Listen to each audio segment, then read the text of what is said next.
Is it easier to motivate a group coming back after the way this season ended? Yes. But you won't. You're not just going to get one-word answers from me. But I was hoping I would more than that. So no, definitely, because we feel a little bit aggrieved from last season, and the way the draw had fallen as well. Would have had 2 home legs. Against Atlanta, then you've got to fancy yourself against Atlanta at home with our fans, and then you'd have had Red Bull at home. So. Yeah, we feel aggrieved, but it's gone. We can't change it, and we know that, and we'll use that as oil for the fire. What is bringing Pep back on a different deal due to your attack, and have you thought more about how to use him, or will you use him similarly to the way you did at the end of last year? I think that'll depend on who else we bring into the club as well, because we're looking to strengthen still, but we know the type of player that Pep is. Not having the DP status helps us. I think it helps us build a stronger team, stronger squad, stronger roster. I think he proved at the end of the season he contributed goals and assists, and I think he can go and do that throughout the season now for us. What else do you think you need that you don't have? I still feel that we probably need another goal maker and goal grabber, somebody who can go and contribute double figures for both assists and goals. A top quality player. You lost 2 key reserves in the back line. Do you feel how confident do you feel in your depth there? Yeah, I'm confident in the depth. Jalen was a really tough decision. Local lad, has served the club so well. But I think we both knew that it'd probably come to the end, because he hadn't played as many games as he should be at his age. He needs to be playing regular. And he needs to go and play games. And I knew that, and I could sense a frustration towards the end as well. But I enjoyed working with him, and we shook hands. Whereas Yere, the other side of it, he had an offer that he couldn't turn down, that was close to home, and as soon as he expressed the interest in that deal, then I've always said I'm not going to keep players here who don't want to be here. I think that undermines the togetherness that we have in the squad. So the right decision was to let him go. Midfield, there's some rumors out there about some guys. What do you feel like you need more out of that group? I still believe that we need somebody who handles the ball really well. I felt in the middle third of the pitch we gave up the ball a little bit too easy at times last season. We need to improve possession wide in the middle third, and somebody who can play forward and break lines. And again, we're looking at people, and we're looking in the domestic market as well, because I said right from the start I feel that we can build the squad with a few more domestic players. All right, Carol. Me? Yeah. Did you have a replacement for Paul? No, I'm not looking to replace Pa. We wish him well. I've really enjoyed working with Pa. Learned a lot from him. He never taught me 6 of the languages he speaks, though, but he speaks. But really pleased for him that he's got a head coach role in Phoenix, and we'll see him over in Coachella. We've arranged to play a game there against them. But I'm not looking to replace. When I came in, I employed Miles and inherited everybody else. And I always probably felt there was probably one too many in terms of getting the coaching time that coaches need on the training ground. So with Pa going, I think it will then allow Christian and Miles to do a lot more coaching on the sideline. And so far, it's only the first day, but that's been working well. What have the conversations been like with you and Pochettino about Patrick? We haven't had any, to be honest. Okay. No. I mean, I chatted to him at Orlando. He came to that game, and it was good to see him. I hadn't seen him for a while, but he obviously saw enough in that game to warrant a call up for the national team. And I'm a little bit biased, obviously, but I think it was the correct decision. And I've spoken to Patrick and wished him well, and told him that don't feel like you're an imposter. You've earned the right to be there. Go and enjoy it and show them what you're about. Hugh Roberts, what's up, Coach? How you doing? Hugh Roberts with Pitch Side and Backyard Footy. When you look at the New York Red Bulls and how the season went for them, you guys lost, but then ended up tying for them as well. And now that you're here with one year under your belt, within the MLS, does understanding and seeing a team like Red Bull and how their season progressed help you enhance your strategy going into winning this league this year? To be honest, I haven't looked at Red Bull too much as, a pathway for how our club works. They have their own model, and obviously a multi-club model that pretty much plays the same way. This is going to be our 4th season, so we're building a club, and I felt last season we made some big strides. As much so that I told the players today that if we should be a club now that looks at the playoffs, and if we don't ever make the playoffs, that's a failure, big time for this club. So that's what we have to be now. We've set our stall out, we've set our standards, and we have to keep lifting them standards week in, week out. We feel major disappointment from last season because, if it weren't for a 99th minute penalty that was probably took in the 115th minute, we could have been playing home in the quarterfinals of the playoffs against Atlanta with pretty much a full house, and who knows what could have happened there. You have about 30 players returning. I think it's a testament to your coaching ability and the culture you established. Talk to us about the importance of keeping a solid core going into your 2nd season and how you establish a trusting environment for new players coming in. I think anytime you build a squad, a roster, you have a mix in it. You have some young players in it, you have some inexperienced players, but you need some experienced players as well. And that's what I feel we're building here. You want to keep your best players. Eventually your best players will go to higher leagues, that's inevitable. But it's got to be the right time for this club and the right time for that player, and they've got to go hand in hand when that happens. But in terms of keeping a squad together, I stood in this room at the start of last season telling the players that I thought we could go and compete for the Supporters' Shield and the MLS Cup, and I'm not sure how many of the players who were sat where you were believed me. If I say the same thing to them now, I think they'll start believing, because they showed what they could do last season to a certain degree. Right. One of the things that Westwood mentioned at the end of the season was that coming into this season, top 4 was kind of like an aim. You were a point off of it last year. Is that maybe a goal that you're looking for this season, and kind of establish yourself going in, or is it just because it's a whole new season?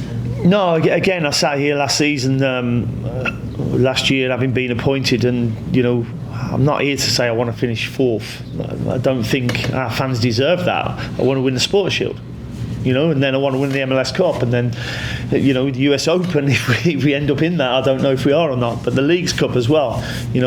That has to be our standards that we set ourselves to go and win things. And if you can't and you end up 4th, then that's an improvement on last season. But we're looking to improve each year, and set standards that you're looking to surpass each year as well.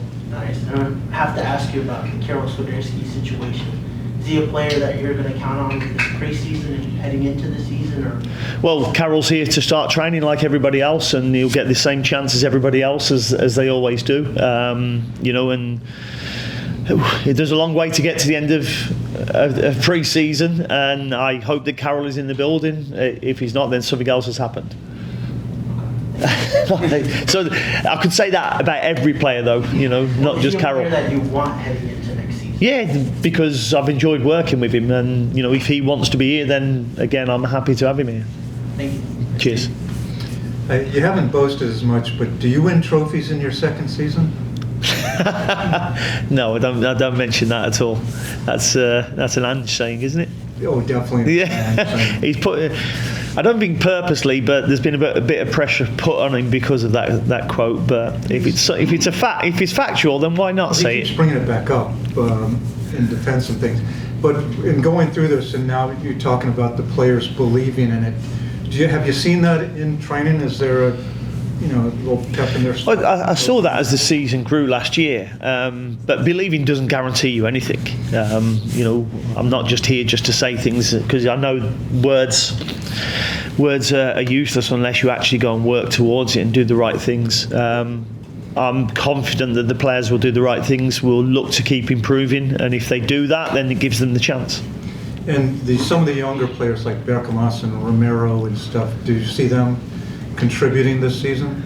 Well, hopefully, because I'm not one to not allow players to come through. We want a pathway for legacy players. We want a pathway for the academy to get through to legacy as well, because as I've said before, we're a club that's for two states. It's the Carolinas, and that is a big area. And with a big area, you've got a lot of players, a lot of young players who we can cast the net on and bring in. So we're looking to continue that pathway with young players, and hopefully they can get into my first team. And you've done well with players coming up from Legacy. I mean, with the new manager in there, do you have a tighter connection on is he going to be building towards what you want for the first team? Not just what I want, but what the club wants. I mean, it was a real long interview process, and we feel we've got the right guy. Really passionate. Gary's really passionate about coaching and development. And I think the club he's been at, Brighton, he's very good at producing players and bringing them through, and Gary will have been part of that process as well. So he brings some really good knowledge to developing players into this club. And lastly, I mean, you mentioned the Leagues Cup. An Open Cup, you're not sure yet, but the Leagues Cup is going to be less intrusive this year as it's been in the past. I mean, you benefited from it the first year and suffered from it the last season. How do you feel about it now? I have to be very careful that I'm not too heavy on the Leagues Cup. It was one that last season wasn't at the top of my list, I must admit. I didn't understand, and this is probably me coming from another league, I didn't understand why the league shut down for 1 month. That's odd. It doesn't really happen. Cup competitions normally get played throughout the season in between league matches as well. So, this season I think is different. The format's different, and the format will be between games as well. So, I'm looking forward to that now. That's right. The prior season, Charlotte was in it for a greater duration, so it wasn't sitting idle for a lot of that time. Like it was last year. Yeah. No, last year we was. We probably needed that little break then as well. I certainly haven't got great memories of that first game at Philly. Yeah. Thank you. Mike, and then Arturo. With Patrick and Tim at the U.S. camp right now, what does that do for your group now in terms of how you're working with them before those two parachute back in? We'll work on the lads' fitness. Obviously, them two will be doing that with the US national team as well. But the other side of it, what it also gives us, it gives us some credence as well, to other domestic players that, we've got two of our players in the US national team. There's not too many MLS teams that will probably say that, because a lot of the US players, end up playing abroad in Europe and places like that. So it's really good for us that Tim first chose us, and now Patrick's gone there. And people like Andrew Privet now, he can be thinking, right, it's not beyond the realms of me trying to get in there this season as well. Such were his performances last season. So yeah, I'm going down to Miami early, and I'm going to go and watch the game on Saturday. This opportunity for them is obviously a great thing for, like you mentioned, the club and everything else, but will they be behind in what you're doing in terms of are you changing that without giving away what you guys are going to do? But is there a lot of changes or anything? No, they won't miss on too much. I mean, my first week will be, fitness based and football based, and then we start getting a little bit more tactical as the weeks will go on. I think our first game is Nashville on the 24th. So Tim will be back with us then, I believe. Patrick will be around the national team for their second game against Costa Rica, I think. So they won't miss too much, that's for sure. And then lastly, for me, you're one full season now through the MLS. What did you? I mean, Is it just one full season? It feels longer than that. I don't feel longer, but is there one thing that stuck out to you that you thought, okay, I need to adjust how I approach this, or what was? It's hard to encapsulate in a short sentence, but I mean, what did you take away from your first year? Biggest thing was I probably dressed too heavy when we went to Texas. That was a little bit too hot for me, but No games in Texas this year. no, there's no games in Texas, and I am very happy with that, to be fair. But no, I mean, listen, it's a long season. It's I think there's a few more midweek games this season as well, so that's something that we'll have to manage well. And such is the fixture list as well. I think middle of the season, because of the Club World Championship, I think we've got 8 out of 10 games away from home. How that works in a fixture calendar, I don't know, but it does, and we'll have to make sure that we can travel well. That was one of my big things last year. It took 5 or 6 games until we actually won a game in Chicago. I think it was our first away win, so we have to make sure that we travel well early. Coach, you speak about the togetherness of the team. Do you think that played a key factor in having a squad now after your first year with individuals, players who have progressed so much? You have the goalkeeper of the year for MLS. You had Addy, who was nominated as Defender of the Year. Now you have Patrick with the U.S. Men's National Team. Do you think that played a key factor into the improvement of individual players as well? Yeah, I think so. I think one of the first things I said when I came in is my job and my coach's job is to improve players, help them develop and become better, because if they become better, then the team becomes better. And if the team becomes better, you've got more chance of winning things. So that will continue. The tough thing for us now is, what is their ceiling for development and improvement?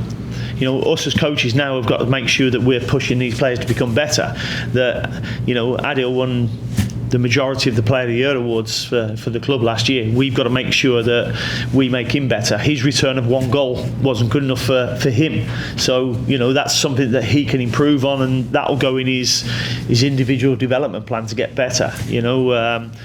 I talked to Westy and I talked to Tim Ream about how they can help us improve, despite their experiences and their age. And that's something that will continue to improve. But we have to make sure that we don't hit a ceiling with these players. It's continual learning for them. And have you figured out that challenge yet? I mean, going into season 2, what do you think is one of the key features that you would implement this coming season for the entire squad together? I mean, the big thing for me, without the ball, we were very good last season. So there's no complacency about that. During pre-season, we will definitely have that nailed on. Again, what we weren't as good at, we didn't keep the ball as well as we could have. We didn't look after it. We missed too many big chances. So working in that final third, whether that be bringing better quality players in or just working with the players that we have to help them improve in the final third and giving them ideas, that can make us better in the final third. All right, you go Nick and then Shane. Then you talked about the players' belief and what they can do this season as opposed to when you got here last year. What's the feeling in this building and as an organization as you continue to build momentum in this club? I think there was a lot of pleasure from hosting a home playoff game last year. I think the atmosphere at the stadium was electric. It's the first home playoff I believe that the city's had for a long time, and it captured the imagination. So I don't want it just to be celebrating having a home game in the playoffs. I want us to be celebrating winning things. So I think the standards that we're setting, I think that's throughout the whole organisation, and we're pushing to become a major team now in the MLS. It's tough because there's a lot of finance within this league. There's a lot of good players, there's a lot of good coaches, but we have to have a belief in what we do, and certainly making the Bank of America a fortress again is going to be big for us. All right, a couple more inside, then we've got a Zoom, so we'll go Shane. Hey, Shane Connick, Charlotte Observer. Good to see you, Coach. Yeah, good to see you. So, Pep, what stands out to you about him as a guy and as a leader? This kind of stuff off the pitch that we don't see about him that stands out to this team. Are we talking Pep Guardiola? Or when you talk Pep, my mind straight away goes to Guardiola. I was just going to give you a lot of talk about Pep Guardiola then. Pep Biel, he's coming back. We reacquired him today. Yeah, listen, what I liked about Pep from the moment he come in, he wasn't afraid of hard work. He had a great attitude and great application. I knew about his talents. I knew about his technical ability. He can see a pass, and he can score goals. He can create goals.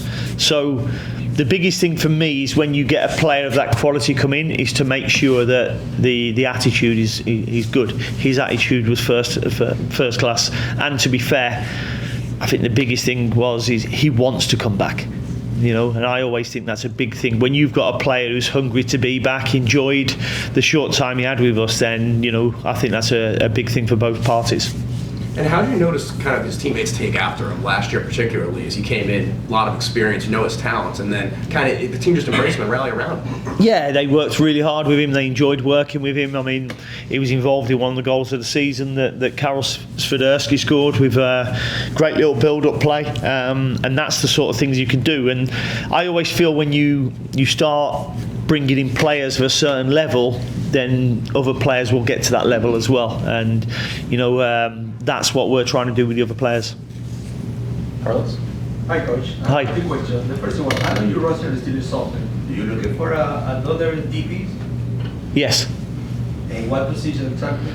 Somebody in the front part of the pitch that can create, can score goals. And as I say before, double digits for me. They've got to be that sort of quality that can go and produce. Because you look at the DPs in this league from last season at Columbus. He scored a number of goals, and he obviously got Messi. You've got Bernardeschi at Toronto. These sort of players, the top players who can win games for you. And we need players. We need a player, I believe, that when we're not playing so well and it's a 0-0, 1-1 game, they can produce a bit of magic to go and win the game for you. Okay, the second one. What do you want to say to the fans for this season's coming?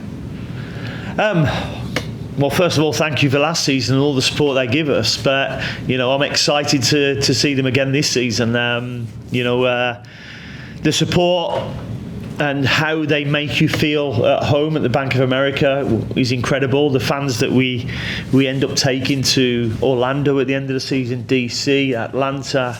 I think we've really created a bond between the whole Charlotte FC club, not just players, not just staff, but there's been a bond between everybody, and I think that togetherness can only help us as a club.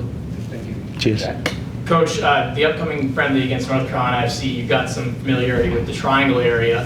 Just how excited are you for that friendly, and how unique is that of a matchup to take on North Carolina FC? Well, I'll be excited to drive up there, and when I'm on the coach, tell the lads you're now driving on my highway. That'll be a nice touch. I'm looking forward to it. It's a friendly. I think we fly to Coachella the following day as well. But looking forward to going up there. Hey, Coach. Hi. Toward the end of the season, the club loaned out a few players, namely Ben Bender. Do you think that he got the experience that you were hoping he got by loaning him out, and do you see him fitting in the 2025 season for us? It was a bit awkward for Ben. Obviously, he didn't play as much game time as he would have liked at Tampa. Obviously, I think they had to play a lot of their games away from home because the storm ruined their stadium. And he had a couple of injury problems as well, but he's come through the close season now, injury-free. He's just done the first day and won the fitness test, so that tells me that he's at the top of his athleticism at the moment. And sometimes you want them to go out and play games, but then it's down to them. They've got to make a new manager, a new head coach choose to play them. Ben, I think, played the first 3 or 4 games, but didn't have as many minutes as we all would have liked. So, probably didn't go as well as we would have liked. All right, we'll move to Zoom real quick. We're on a fun time. All right, Ron? Yes, all right. Thanks for doing this. Another national team question. Indiana Vasilev is with them for the first time. Back 6 years ago, what caught your attention at Villa? What did he do well, and why do you think he stalled so much with Villa and the loans? I mean, India gave him his debut, I think. He played in the semi-final against Leicester, if I'm right, in the Carabao Cup semi-final. I mean, with all young players, sometimes it's opportunity, and we had a centre forward at Villa called Wesley who'd got injured on New Year's Day.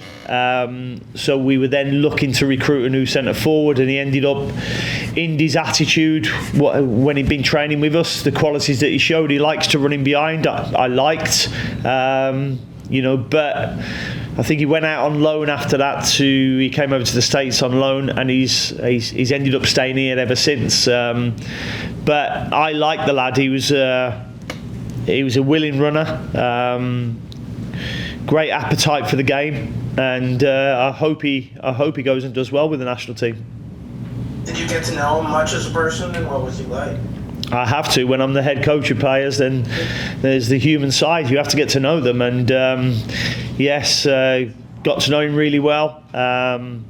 He'd come over from the US and to play in the UK, played in the Premier League, made minutes in the Premier League, and now playing his trade back home.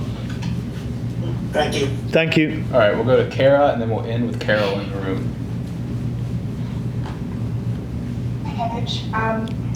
Speaking of injuries to players, Brandon Cambridge did not feature for the first team at the end of the season, and Nikola Petkovic was also out at the end of the season for injuries. How are they progressing, and what would you like to see them from them soon? So Nicholas Petkovic got injured in training towards the end of the season, but he's come back fully fit, so he started training today, and I expect him to be pushing for the team this season. Players of his quality and where he is now in his career, he should be pushing to start games. He had a breakthrough season last year, and I always believe that young players sometimes he's a little bit like a roller coaster. They'll have some ups and they're on an upward curve, and then a few little knocks and they come down again, and our job as coaches is to build them back up again, and that's what we've done with Nicola.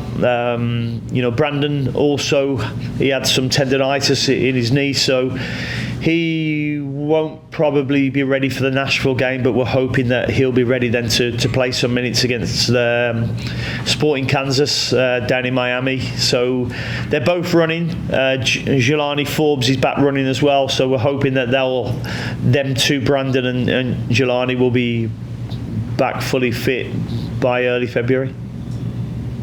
That's great news. And last season there was, of course, some personal dissatisfactions with officiating outcomes, especially at the season's end. Was there any steps taken during the offseason by the club to maybe recommend improvements, such as the offside lines? No, I mean we can't control the officials. That's not our job. That's not our role. One thing I believe, if we want to become a better league and be looked upon as one of the big leagues, one thing we have to improve on is to have goal line technology, but also have lines for offside as well. For me, there's no grey area with them two then. Most of the top leagues have that, and I don't think all the stadiums in the MLS it will be too hard to implement. Putting the cameras in the goals to make sure that when it's crossed the line, it's actually crossed the line, and seeing the lines that we see every level in top European leagues now for offside decisions as well. I think that can only help us as a league to continue to progress. Thank you. Last one, Carol. So are you saying Ben Bender beat out Brant Bronico for the fitness test today? Is that what you're saying? I think he done him in a sprint at the end. Yeah, he done him in a sprint. Yeah, Brant Bronico will probably go home tonight and he'll be on the running machine till 12 o'clock. Because that will hurt him. But I like the challenge. It's great. And you mentioned Reem would be back after the first game with the men's national team? Yeah, I think he's planned to go there and play a part in the first game and help the younger lads because it's not an international break camp for the USA fixture, so there will be a heavy MLS domestic players who are there with the national team. So I think Poch will be looking to get Tim as an experienced head to show the other players what playing for America is about. And that's it, like let the younger guys have more time for the second game? Yeah, we want to get him back then and manage him and see how he is for pre-season. Okay, and also I know you were here this time last year. Was the off-season workout program the same this year as last year? I mean, have you changed anything with fitness and all that? No, the off-season's been pretty much the same in terms of what they followed, because I was quite pleased when they first come in at their fitness levels. Obviously, we've had to tweak it slightly because my style of play is different to what it was before. So, we had a few injuries in pre-season. Namely because of the change of the intensity of how we train, and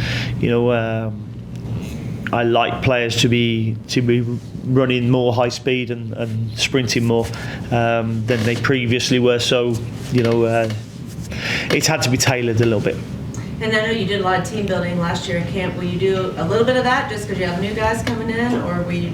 Oh no, we'll have a quiz night still, but I'll be thinking about a few other different things that we can do as well.